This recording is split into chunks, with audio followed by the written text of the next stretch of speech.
Hello दोस्तों, आप सबका स्वागत है मेरे इस चैनल पे।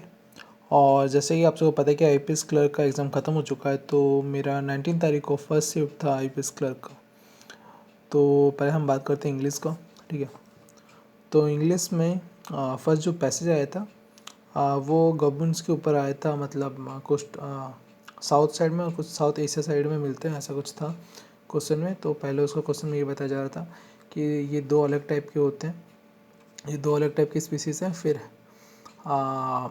लास्ट में वो साइंटिफिक रिसर्च होता है, तो बाद में पता चलता है नहीं, वो सेम टाइप के ही हैं। तो उसी के ऊपर कुछ क्वेश्चन थे, 7 to 9 क्वेश्चन थे उसके। ठीक है, फिर जो क्लोज टेस्ट आया था वो परफेक्टनिस्ट और ऑप्टिमिस्ट के ऊपर आया था। ठीक है, उस पर 5 क्वेश्चन आए थे। फिर एरर डिटेक्शन आया था। हाँ, मतलब एरर डिटेक्शन ऐसा आया था कि मतलब कंप्लीट सेंटेंस जो होता है ना, उसको पार्ट वाइज पार्ट डिवाइड करके रखा था। जैसे पार्ट ए, पार्ट बी, तो सेंटेंस जैसे नॉर्मल आता है वैसे, पर उन्होंने मतलब इस बार अपना हॉरिजॉन्टल ना दे के वर्टिकल फॉर्म में दिया था। ठीक है, मतलब हर समय ऐसे देते ना, ए बी ऐसा करके देते हैं, तो इस बार ऐसे दिया था, ए बी करके सी ऐसे। फिर वर्ड स्वैप क्वेश्चन आया था। ठीक है, ये भी 5 क्वेश्चन आया था। और फिर सेंटेंस अरेंजमेंट, वो मतलब वैसा वाला नहीं, हार्ड वाला नहीं था, वो सिंपल जो अपना होता है ना, अपना पैराग्राफ वाला नहीं होता, जो सिंपल एक लाइन वाले फॉर्म में होता है, वो वाला वैसे क्वेश्चन आए थे। ठीक है, तो ये भी 5 क्वेश्चन आए थे। और इसमें मेरा जो टोटल अटैम्प्ट था वो 29 था। ठीक है, अब बात करते हैं क्वांट की। तो क्वांट में पहले हम बात करते हैं क्वालिटी की। तो क्वालिटी के 5 क्वेश्चन आए थे। ठीक है, उसमें कुछ आंसर मुझे परफेक्टली याद नहीं आ रहा, पर किसी का ग्रेटर देन इक्वल्स टू ऐसा था कुछ, किसी का आंसर। और एक में ऐसे भी था, और एक में कैन नॉट डिटरमाइन था ऐसे कुछ, और एक में शायद से वाई ग्रेटर देन एक्स था कुछ, और एक मेरे को क्वेश्चन याद नहीं है, पर ऐसे कुछ आंसर था उसका। मतलब 4 जो क्वेश्चन थे, और एक याद नहीं आ रहा। सिंप्लीफिकेशन से अप्रोक्सीमेशन ऐसे बोल सकते हो। 10 से 12 क्वेश्चन आए थे। ठीक है, डी आई एक आई थी, स्मॉल मीडियम लार्ज करके, और उसमें कुछ डाटा दिया था, शायद 2 टेबल्स, मतलब ऐसे दिया था।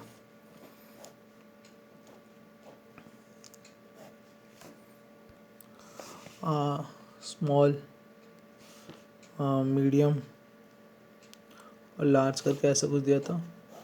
और यहाँ पे शायद से ईयर था, या ए या बी ऐसा कुछ था, तो उसके डाटा दिए गए थे। ठीक है, इसके ऊपर बेस्ड क्वेश्चन था डी आई का। ठीक है, फिर उसके बाद अर्थमेटिक था। अर्थमेटिक इजी था, इजी टू मॉडरेट बोल सकते हो। ठीक है, ठीक ही था। तो अर्थमेटिक में मैंने शायद से अर्थमेटिक के ही एक या 2 क्वेश्चंस छोड़ दिए अर्थमेटिक के। तो क्वांट में मेरे 33 अटैम्प्ट्स हुए। ठीक है, अब बात करते हैं रीजनिंग की। तो रीजनिंग में पहला पजल था, वो एक दिया था आपको, सच याद होगा, फरवरी, मार्च या मई, जुलाई कुछ और एक मंथ था, जिसमें आपको 2 डेट्स दिए थे, 9th और 11th करके। ठीक है, उसमें 8 पेपर्स थे, उसके बाद 5 क्वेश्चन आए थे। ठीक है, और वो जो मंथ वाला पजल था उसका आंसर कुछ इस तरह से बनता है कि WUYSTZXV।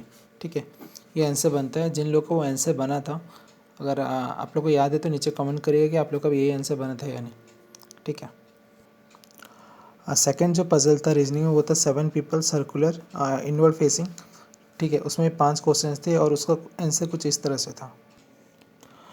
तो जैसे कि आप सब देख सकते हैं, वो जो 7 पीपल वाला क्वेश्चन था, इनवर्ड फेसिंग था, तो उसका आंसर कुछ इस तरह से बनता है कि THZBLSV, ऐसा कुछ बनता है।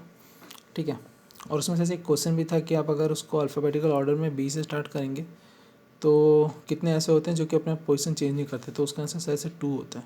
ठीक है, टी या जेड ऐसे कुछ आता है, अभी देख लेते हैं।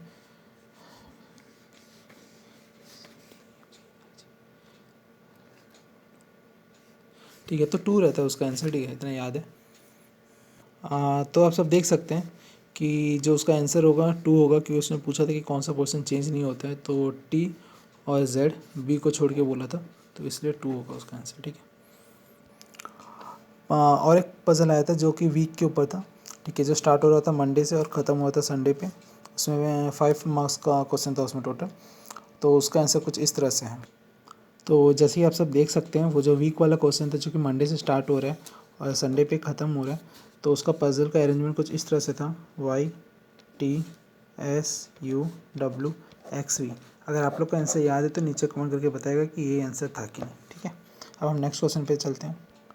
नेक्स्ट जो हम लोग का क्वेश्चन था वो ब्लड रिलेशन था, जिसमें 8 पेपर्स दिए गए थे और इसमें 4 to 5 क्वेश्चन थे, ठीक है। ये जो इसका जो आंसर बनता है वो अभी हम देखते हैं, ठीक है।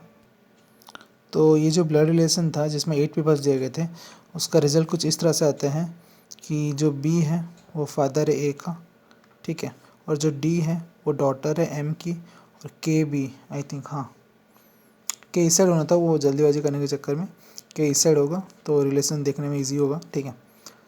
तो के जो है इसका सन है और पी जो है उसकी डॉटर इन लॉ है एम की, और वाई इनकी इन लोग की डॉटर है, ठीक है। तो ये ब्लड रिलेशन का आंसर बनेगा। तो आप लोग नीचे कमेंट करके बताएगा, ठीक है, ये सही है कि नहीं, और आप लोगों का क्या आंसर बना था। फिर एक हाइट बेस्ड पजल था, उसको कंपैरिजन टाइप पजल भी बोल सकते हैं, जिसमें 7 पीपल दिए गए थे और इसका आंसर क्या बनेगा वो अभी हम पीछे बताता हूँ। सॉरी 6 पीपल्स थे उसमें टोटल, मैंने 7 लिख दिया था उसके लिए सॉरी, बट उसका अरेंजमेंट ये बनेगा और उसमें 56 kg जो सेकेंड लास्ट पर्सन है उसका दिया गया था, ठीक है। वैसे एक अल्फ़ा न्यूमेरिक बेस्ड क्वेश्चन दिया था जिसमें 5 क्वेश्चन थे टोटल, ठीक है।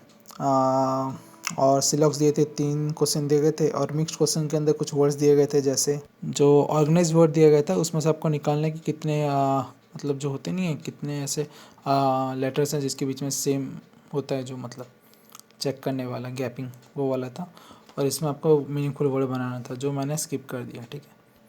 तो ओवरऑल रीजनिंग में मेरे 34 क्वेश्चन अटैम्प्ट हुए हैं, तो टोटल मेरे 96 अटैम्प्ट हुए हैं, ठीक है। तो अभी देखते हैं कि क्या रहता है, जो भी रिजल्ट आएगा मैं आपको ज़रूर बताऊंगा, ठीक है। और आप लोगों के कितने अटैम्प्ट है नीचे ज़रूर बताएगा। Thank you and have a good day.